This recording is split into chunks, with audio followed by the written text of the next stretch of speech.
ಕಂಚನ ಭರಣ ಬಿರಾಜ ಸುಬೇಶ ಕಾನನ ಕುಂಡಲ ಕುಂಚಿತ ಕೇಶ. ಸುಂದರ ಮುಖ, ಹೊಳೆಯುವ ಕಾಂತಿಯುತ ಚರ್ಮ, ಕಿವಿಗೆ ಓಲೆ, ಸುಂದರ ಕೇಶರಾಶಿ. ಯಾರಿಗಿಷ್ಟ ಇಲ್ಲ? ನಮಗೂ ಇಷ್ಟ. ನಾವು ಸಹ ಹಾಗಾಗಬೇಕು ಅಂತ ಏನೆಲ್ಲ ಮಾಡ್ತೀವಿ. Parlour, cream, surgery. ಆ ಕಾಂತಿ ಬರುತ್ತಾ? ಹೇಗೆ ಬರುತ್ತೆ? ಆಯುರ್ವೇದ ಪ್ರಕಾರ ಈ ರೀತಿ ಇದ್ದರೆ ಏನರ್ಥ ಅಂದರೆ ಹೈಯೆಸ್ಟ್ ಲೆವೆಲ್ ಆಫ್ ಪ್ರಾಣಶಕ್ತಿ ಅವರಲ್ಲಿದೆ, ಅದರಿಂದ ಜೀವಿಸ್ತಾ ಇದ್ದಾರೆ ಅಂತ ಅರ್ಥ. ನಾವು ಸಹ ಹಾಗೆ ಅಸೀಮಿತ ಪ್ರಾಣಶಕ್ತಿಯಿಂದ ಬದುಕಬೇಕು, ಒಂದು ಕಾಂತಿ ನಮ್ಮ ಜೀವನದಲ್ಲಿ ಬೇಕು ಅಂದರೆ ನಿಯಮಿತ ಶಿಸ್ತು, ಆಧ್ಯಾತ್ಮಿಕ ಸಾಧನೆಯಿಂದ ಮಾತ್ರ ಸಾಧ್ಯ. ಅಂದರೆ ನಿರಂತರ ಕಂಟಿನ್ಯೂಟಿಯಿಂದ ನಾವು ಒಂದು 10 ನಿಮಿಷ ಧ್ಯಾನ ಮಾಡ್ಕೊಂಡು ಬಂದ್ರೂ ಶಕ್ತಿ ಕೆಳಗಡೆಯಿಂದ ಮೇಲ್ಮುಖವಾಗಿ ಹರಿಸ್ಲಿಕ್ಕೆ ನಮ್ಗೆ ಬಂದರೆ ನಮ್ಮಲ್ಲಿ ಒಂದು ಕಳೆ, ಒಂದು ಪ್ರಭೆ ಸೃಷ್ಟಿಯಾಗುತ್ತೆ. ನಾವು ಹಿಂದಿನ ಎಷ್ಟೋ ಸಂತರನ್ನು ಅವ್ರ ಮುಖನ ಫೋಟೋದಲ್ಲಿ ನೋಡಿದಾಗ ಅವ್ರ ಮುಖದಲ್ಲಿ ಏನೋ ಒಂದು ತೇಜಸ್ಸು. ನೀವು ರಮಣ ಮಹರ್ಷಿನ ನೋಡಿ, ಬುದ್ಧರನ್ನು ನೋಡಿ, ಮಹಾವೀರ, ಅಕ್ಕಮಹಾದೇವಿ, ಯಾರೇ ಸಂತರು ಮಹಾತ್ಮರನ್ನು ನೋಡಿ ಅವ್ರ ಮುಖದಲ್ಲಿ ಒಂದು ಪ್ರಭೆ ಇರುತ್ತೆ. ಹೇಗೆ ಬಂತಂದರೆ ಅದು ಕ್ರೀಮ್ ಯೂಸ್ ಮಾಡಿ ಬರುವಂಥದ್ದಲ್ಲ, ಸ್ಪಿರಿಚುವಲ್ ಪ್ರೊಸೆಸ್ಸಿಂದ ಬರುವಂಥದ್ದು, ಆಧ್ಯಾತ್ಮಿಕ ಸಾಧನೆಯಿಂದ ಬರುವಂಥದ್ದು.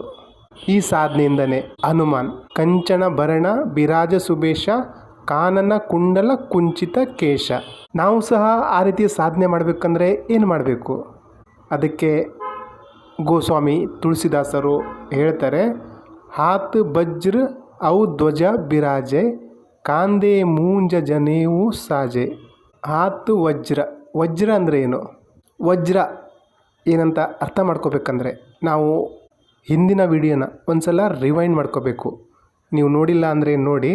ಏನಾಗುತ್ತೆ ಅಂದರೆ ಚಿಕ್ಕ ವಯಸ್ಸಿನಲ್ಲಿ ಹನುಮಂತ ಸೂರ್ಯನ ಹಣ್ಣು ಅಂತ ತಿನ್ಲಿಕ್ಕೆ ಹೋದಾಗ ಅವರಿಗೆ ಇಂದ್ರ ವಜ್ರಾಯುಧದಿಂದ ಏಟು ಕೊಡ್ತಾರೆ, ಅವರು ಅನ್ಕಾನ್ಷಿಯಸ್ ಆಗಿ ಬೀಳ್ತಾರೆ. ಆ ವಜ್ರನ ಹೇಗೆ ನಾವು ನಮ್ಮ ಜೀವನದಲ್ಲಿ ತರೋದು?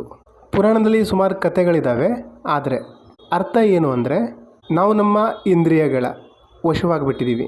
ಏನು ಬೇಕು ಅದನ್ನು ತಿಂತಾಯಿದ್ದೀವಿ, ಏನು ಮಾಡಬೇಕು ಮಾಡ್ತಾಯಿದ್ದೀವಿ, ಕಂಟ್ರೋಲ್ ಇಲ್ಲ. ನಾವು ನಮ್ಮ ಎನರ್ಜಿನ ಚಕ್ರದ ಮುಖಾಂತರ ಸ್ಪಿರಿಚುವಲ್ ಪ್ರೊಸೆಸ್ನಿಂದ ಮೇಲ್ಮುಖವಾಗಿ ಹರಿಸಿದಾಗ ಅದರ ಸ್ಪಿರಿಚುವಲ್ ಪೊಟೆನ್ಷಿಯಲ್ನಿಂದೆ ಅದನ್ನು ಅದರ ಟಾಪ್ ಲೆವೆಲ್ ತನಕ ತಲುಪಿಸಿದಾಗ ಆ ವಜ್ರ ನಮ್ಗೆ ಸಿಗ್ತದೆ. ಹಾತು ವಜ್ರ ಅವು ಧ್ವಜ ಬಿರಾಜೆ. ಧ್ವಜ ನಾವು ರಾಮಾಯಣದಲ್ಲಿ ಹನುಮಂತನ ಪಾತ್ರ ಇದೆ ಅಂತ ನಾವು ತಿಳ್ಕೊಂಡಿದ್ದೀವಿ, ಆದರೆ ಮಹಾಭಾರತದಲ್ಲೂ ಅವರ ಪಾತ್ರ ದೊಡ್ಡದಿದೆ.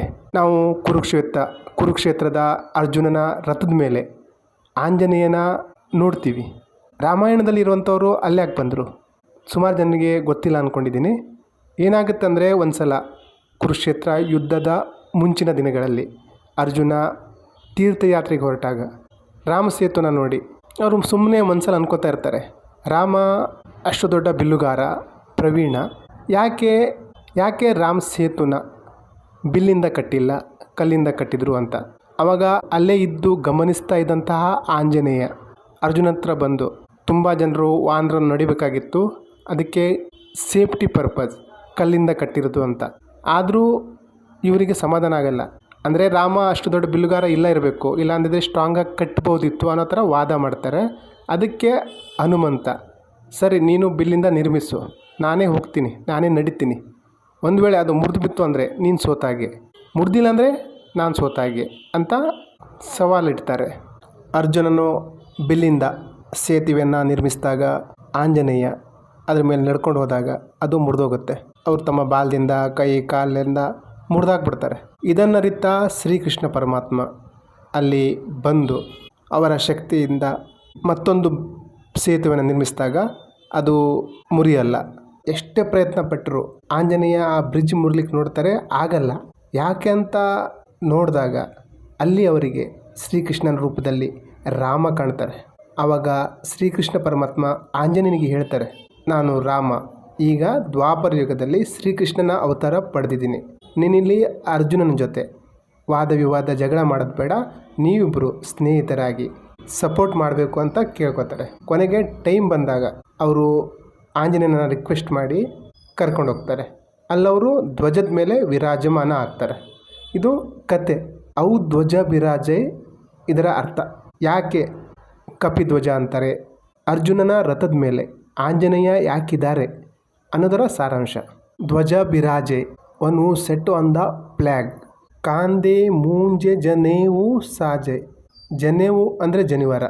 ಹೇಗೆ ನಾವು ವಜ್ರ ಅಂಗಿ ಆಗೋದು, ನಾವು ಯಾವ ರೀತಿ ನಮ್ಮ ದೇಹನ ವಜ್ರವನ್ನಾಗಿ ಮಾರ್ಪಡಿಸೋದಂದರೆ ವೀರ್ಯ, ಬ್ರಹ್ಮಚರ್ಯ. ಕಾಂದೆ ಮೂಂಜೆ ಜನೇವು ಸಾಜೆ. ಜನೇವು ಅಂದರೆ ಜನಿವಾರ, ಬ್ರಹ್ಮಚಾರಿಯ ಸೀಕ್ರೆಟ್ ಸಿಂಬಲ್ ಅದು. ನಮ್ಮ ಹಿಂದೂ ಸಂಸ್ಕೃತಿಯಲ್ಲಿ ಜೀವನದ 4 ಸ್ಟೇಜ್ ಇದೆ. ಮೊದಲನೇದು ಬ್ರಹ್ಮಚರ್ಯ, ಗೃಹಸ್ಥ, ವಾನಪ್ರಸ್ಥ ಮತ್ತು ಸನ್ಯಾಸ.